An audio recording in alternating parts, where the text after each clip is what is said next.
और सोरोस से लेकर जैसे लोग फंडिंग करना चाहते हैं और जो लोग मुल्क को बर्बाद करना पहले रिएक्शन ले लेते हैं। शेख इशरत हुसैन, नेता AIMIM के, आपसी राहुल गांधी के लिए कहा जा रहा है वो हमले तो सियासी करते हैं लेकिन इससे मुल्क बदनाम होता है। लेकिन यहाँ पर प्रवक्ता हमारे कांग्रेस के भी ज्योति जी हैं, उन्होंने भी कहा, असदुद्दीन ने जो डिफेंड किया है देश के लिए, उन्होंने कहा है कि बदनाम मत कीजिए अल्पसंख्यकों को, विदेश में जाकर भ्रामक बातें मत कीजिए। क्या कहेंगे शेख इशरत?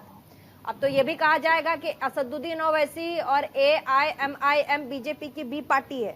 बोलिए।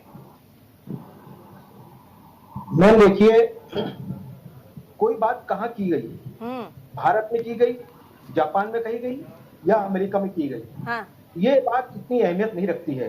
बात क्या कही गई और किसने कही, इस बात की अहमियत होती है। जैसे कि राहुल गांधी ने कहा था, 1980 की बात याद दिलाई थी, इस पर ओवैसी साहब के कमेंट्स भी आ चुके हैं और मैं भी बताना चाहता हूं कि राहुल गांधी भूल गए कि उस जमाने में सेंटर में किसकी गवर्नमेंट थी, कितने स्टेट्स पर कांग्रेस का कब्जा था। और उस जमाने के अंदर 1980 के दशक के अंदर ही असम के अंदर, भागलपुर के अंदर, मलियाना के अंदर, हाशिमपुरा के अंदर, मुजफ्फरनगर के अंदर और मुरादाबाद के अंदर जो जेनोसाइड हुए थे वो सबको मालूम है। तो शायद उनको ये मालूम नहीं है कि जो मोहब्बत की दुकान पर वो चक्कर लगा रहे हैं, थोड़ी सी अगर हिस्ट्री पढ़ लेते हो राहुल गांधी तो अच्छा रहता। दूसरी बात, आज मीडिया का जमाना है, अगर कोई बात अमेरिका में कही जाएगी पूरे वर्ल्ड में हो जाएगी।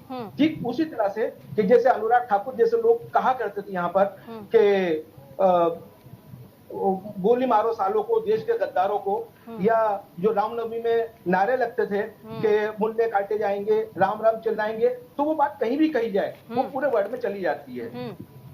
इसके अलावा मैं ये कहना चाहता हूँ कि राहुल गांधी जो है शायद उनमें अभी पूरा मैच्योर्ड वो नहीं हुए हैं, उनको ये खबर नहीं हो रही कि मैं क्या कह रहा हूँ। वो जाके अपनी ही पार्टी की बदनामी कर रहे हैं कि हमारे जमाने के अंदर कि किस तरह से ये सब राइट्स होते थे। चलिए ठीक है, हमारे साथ संजय राणा जी भी हैं, राजनीतिक विश्लेषक, पॉलिटिकल एनालिस्ट।